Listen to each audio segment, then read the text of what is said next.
Ni mu rukera rwo kuwa kabiri tariki ya 24 Gashyantare 2026 ubwo igisirikare cya Repubulika Iharanira Demokarasi ya Kongo FARDC cyagabye igitero cyihariye mu gace ka Masisi.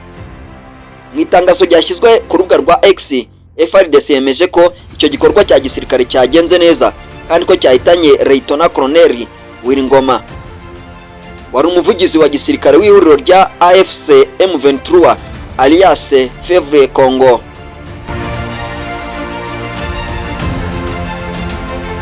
Amakuru aturuka mu nzego z'umutekano aravuga ko iki gitero cyakozwe hifashishijwe indege zitagira abapilote zizwi nka drone.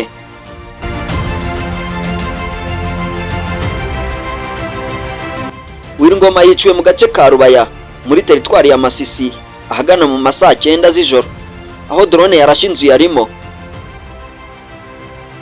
Ni igikorwa cyabaye mu gihe imirwano ikaze ikomeje hagati y'ingabo za leta n'inyeshyamba muri ako karere.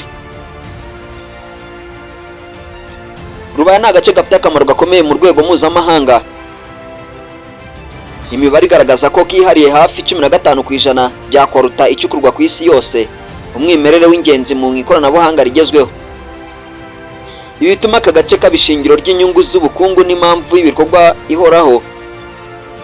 Mu masaha ya mbere hari amakuru yavugaga ko General Sultani Makenga ashobora kuba nawe yaraguye muri icyo gitero. Icyakora amakuru yizewe yaje kwemeza ko Makenga ari muzima kandi nta kibazo yagize. Abasesenguzi mu bya gisirikare n'umutekano bavuga ko urupfu rwa Wiringoma ari igihombo gikomeye kuri AFC M23 cyane cyane mu rwego rw'itumanaho n'icengezamatwara. Colonel Major Wiringoma yari isura n'ijwi by'uyu mutwe imbere y'itangazamakuru mpuzamahanga, bityo urupfu rwe rukaba rushobora kugira ingaruka ku mikorere n'imiyoborere y'uyu mutwe. Mu gihe imirwano ikomeje mu burasirazuba bwa Kongo, iki gitero kirongera kugaragaza ubukana n'uburemere bw'intambara iri kubera muri ako karere. Turakomeza kubagezaho amakuru yizewe kandi asesenguye. Nanjye ndi Emmanuel Wihanganye, iyi ni Media TV. Murakoze kubana natwe. Hasta la vista.